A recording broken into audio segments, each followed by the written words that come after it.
Wolfenstein The New Order is a reboot of the classic FPS franchise made in 2014 by Machine Games and published by Bethesda. No, not that reboot. I never played this back in the day. By 2014, I was a PC guy, but my PC had a roughly 0% chance of running this. But now that I have a supercomputer and it's on Game Pass, I thought why not try it out and see what all the fuss was about. Maybe I'll like it. Spoiler alert, I definitely liked it. Hey, my name shows it. It's been like months since I've made a video, but here I am, so let's just get right into it.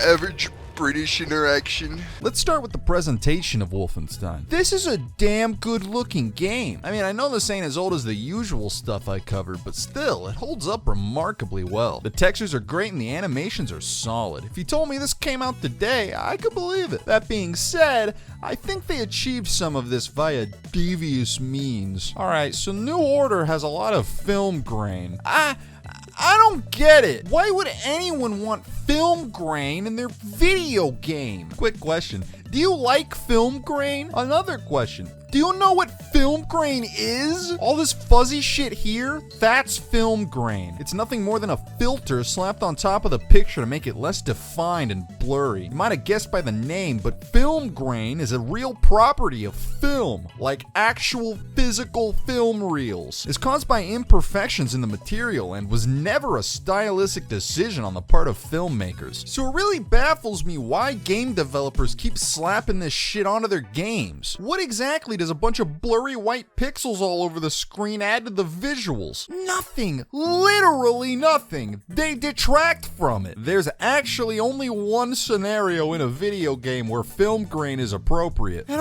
who'da fucking thunk? It's when we're looking at film or through a camera. Think of the RE7 videotapes or Outlast. Those are good uses of film grain. But what really pisses me off here though is that there isn't even an option to turn it off. Luckily enough, there's a console command for it, but unluckily enough, I'm such an idiot that I didn't even bother checking until this very moment writing this script. Damn it! I'm almost positive YouTube's compression will make all this dumb nonsense pretty much invisible to you, which is, great. Awesome. I'm happy. What won't be invisible to you though is the rest of the general blurriness this game has. Look at this scene. I can barely see 3 feet in front of me. In this example, the blur has crossed the line from a visual annoyance to an actual genuine gameplay hindrance. I can't see what's shooting at me. Fuck! Normally, they keep all that shit off in the distance, presumably so they can lower the textures on those assets while maintaining the same visual quality. Like, yeah, if I put The Last of Us 2 next to Minecraft, but I add a 90% Gaussian blur, then sure, they look about the same. I don't know if I agree with it, though. It's cheating, and it can be annoying to look at. I guess it's better than literally seeing the seams of the world out of a prominent window in Cyberpunk. I know, but actually, how did nobody catch this? You're obviously gonna walk over here and look out this cool big ass window. Yeah, we're not gonna, add a little fog. It wouldn't even be weird. There's IRL smog in IRL Los Angeles. Why can't there be fake smog in fake Night City? One day I'll make a Cyberpunk video.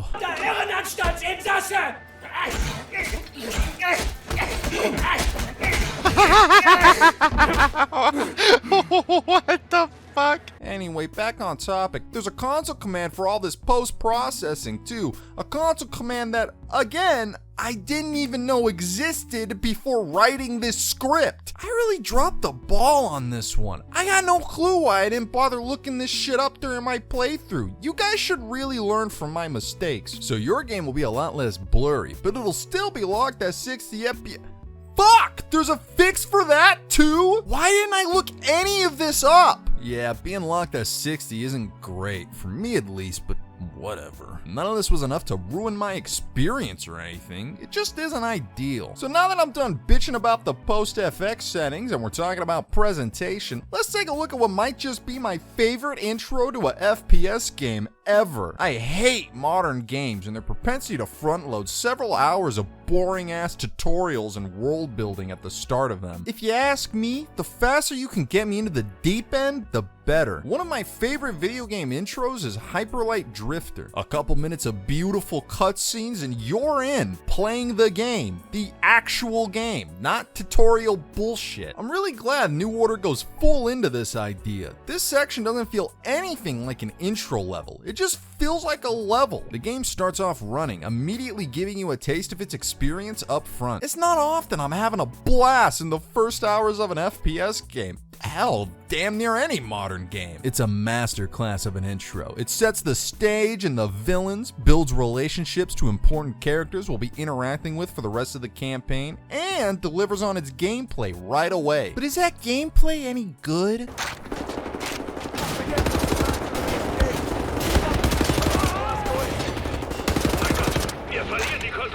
Yeah, that's good. New Order's gameplay is its strongest aspect, and it better be. You have no business rebooting Wolfenstein if you can't make the act of gunning down Nazis damn near orgasmic. Machine Games knew what they were doing. Every gun is fantastic, from their meaty sounds to the way the muzzle flash blinds your sight picture. They're a joy to shoot, and double that when you can dual wield them. So it's fun to start blasting, but is that enough to carry the entire experience? I've always been one to think that FPS games need to learn how to design interesting and varied enemies. Bungie knows how to do this. Think Destiny. Now, say what you will about Destiny. I've played it since House of Wolves way back in the day, and I stopped at Forsaken because, yeah, the game's got its fair share of problems, sure. But what nobody denies is that Destiny has really good gameplay, and a huge part of why Destiny is so fun to actually play comes down to the really genius enemy designs. Every single enemy in Destiny has some sort of gimmick. It might not be complicated or particularly hard to deal with, but it's there. Thralls are weak, but come in numbers and bum rush you. Wizards have elemental shields you need to match the element to. Taken will teleport around and split in half and shit. Cabal have their own shields with a funny little button. Why the fuck would that be there? This goes for every mob, and there's a lot of them. If you've played Destiny, then you know that an arena full of Thrall plays out very differently than one full of wizards or ogres. Because these enemies ask that you approach them in specific and varying ways, Bungie has plenty of leeway to craft wildly interesting encounters just by mixing and matching different enemies in the arena. It's why the raids are so fucking good. Raid encounters in this game are wildly entertaining and fun to solve, because even beyond the mechanics of the encounter, the whole combat sandbox becomes this intricate puzzle. Like, how do you deal with the big ass floating eyeball carpet bombing you when you also have a gang of Thrall trying to eat your ass? Wolfenstein doesn't have any of this. Every enemy type, besides maybe the dogs, are just different hit scan dudes with varying health bars and damage. Yeah, that's disappointing, sure, but I still think this campaign is a lot of fun. I'm not saying the game wouldn't be better if it had more varied enemies. What I'm saying is it feels good to shoot Nazis. And when all that killing is contextualized within a campaign that hits you with all these set pieces and interesting locations, suddenly the bland enemy design isn't enough to make the combat boring. Especially if you opt into the harder difficulties. See, I'm a bit of a gamer guy, so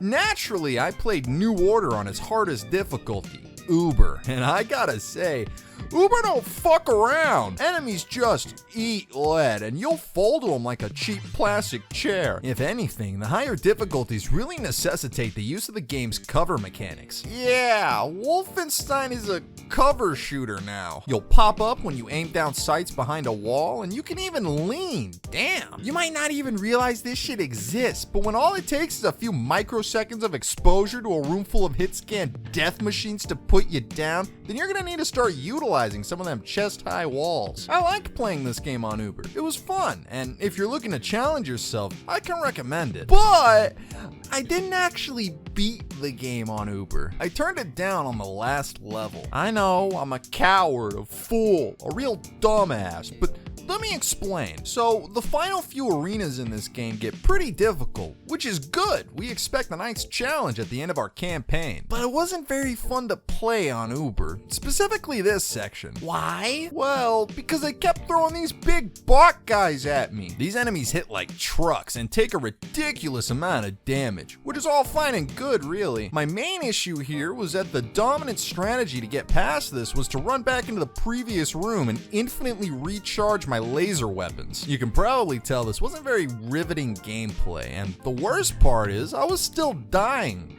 a lot. I spent over 30 minutes here, and on my last run, after I took out all the super bots, I crept my way forward to clear out the remaining goons. Ah, shit! Did this guy just fucking spawn behind me? What the fuck? Yeah, no, I'm not doing that again. Sorry. So I turned it down like 2 notches to what I'm pretty sure was the game's hard difficulty, and damn, I turned into a fucking Terminator. I can see why you'd never use the cover mechanics on these settings. So sadly, I didn't beat New Order on Uber. Or did I? I have no clue why I still got this achievement. It's like I won a hot dog eating contest by projectile vomiting the contents of my stomach when I got to the last few dogs. Like, yeah, I did most of the work, but I still didn't deserve the dub. I mean, I'll take it, I guess. Free clout. Go ahead and play New Order on Uber. You might like it like I did. Or at the very least, play it on the hardest difficulty you can stand. Even the hard setting is a complete pushover in my opinion. Alright, so with all that shit out of the way, it's time for everyone's favorite part of the video. Story time! Spoilers ahead. Wolfenstein as a series isn't exactly known for its storyline. But with that being said, New Order gets it right where it needs to. The characters. Blazkowicz's motley crew consists of some interesting fellas. You got the super Jew, the ex-Nazi, the old lady, the Brit, the love interest. My personal favorite though would have to be this big old lovable idiot, Max Haas. For someone with half his skull missing who's only capable of uttering 2 distinct words, it's really impressive Machine Games can craft this guy an entire arc.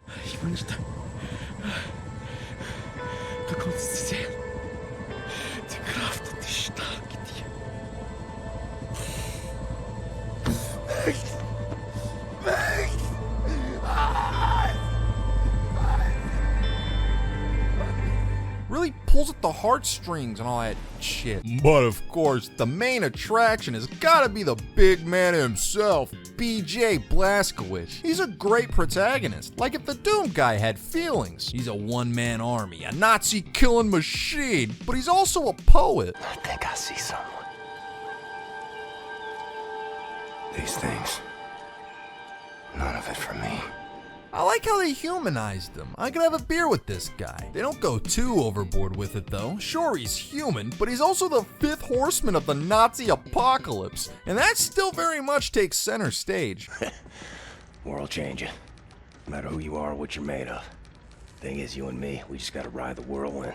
Make it through to the other side. And kill all the Nazis? And kill all the Nazis. This guy is comically badass. For fuck's sake, he's woken up from a vegetative state by nothing more than his sheer hatred of Nazis. What a great way to characterize your hero. The voice acting is also spectacular. Cat's in the bag. Bags in the river.